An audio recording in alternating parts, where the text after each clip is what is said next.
Ces chevaux sauvages sont les seuls à profiter de ce plan d'eau. Situé sur la ligne bleue, la rivière Ouazani est à la frontière tracée par l'ONU entre le Liban et Israël, une zone au cœur des guerres entre les deux pays depuis plus de 30 ans.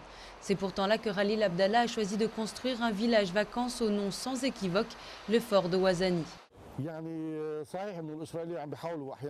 Les soldats israéliens essayent de voir ce qui se passe, de surveiller le projet depuis leur côté. Nous, ça ne nous fait pas peur. La zone est extrêmement sensible. Mi-avril, le Liban a déposé une plainte auprès du Conseil de sécurité de l'ONU pour violation de son territoire. Des soldats israéliens ont franchi la frontière et démantelé un bras de bulldozer selon l'armée libanaise. Les ouvriers de ce chantier affirment eux voir régulièrement ces dernières semaines des patrouilles israéliennes les observer de près. Ils sont restés pendant plus d'une heure près de leur véhicule, puis ils sont partis.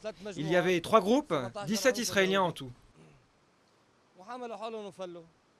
À quelques mètres de la frontière, le projet est sous haute surveillance. Côté libanais, les chars de la FINUL, les forces de l'ONU ne sont jamais loin, l'armée libanaise non plus. En juin prochain, le village vacances doit être inauguré. Restaurants, piscines, hôtels, drôle d'endroit pour se détendre, même si certains dans cette région tenue par le Hezbollah voient le projet d'un bon œil.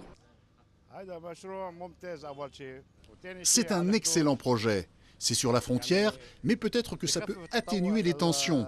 Jusqu'à maintenant, heureusement, il n'y a rien eu de grave.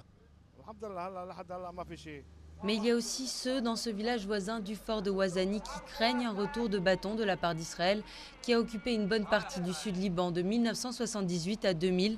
En 2006, cette région a également été le lieu de violents combats lors de la guerre entre Israël et le Hezbollah.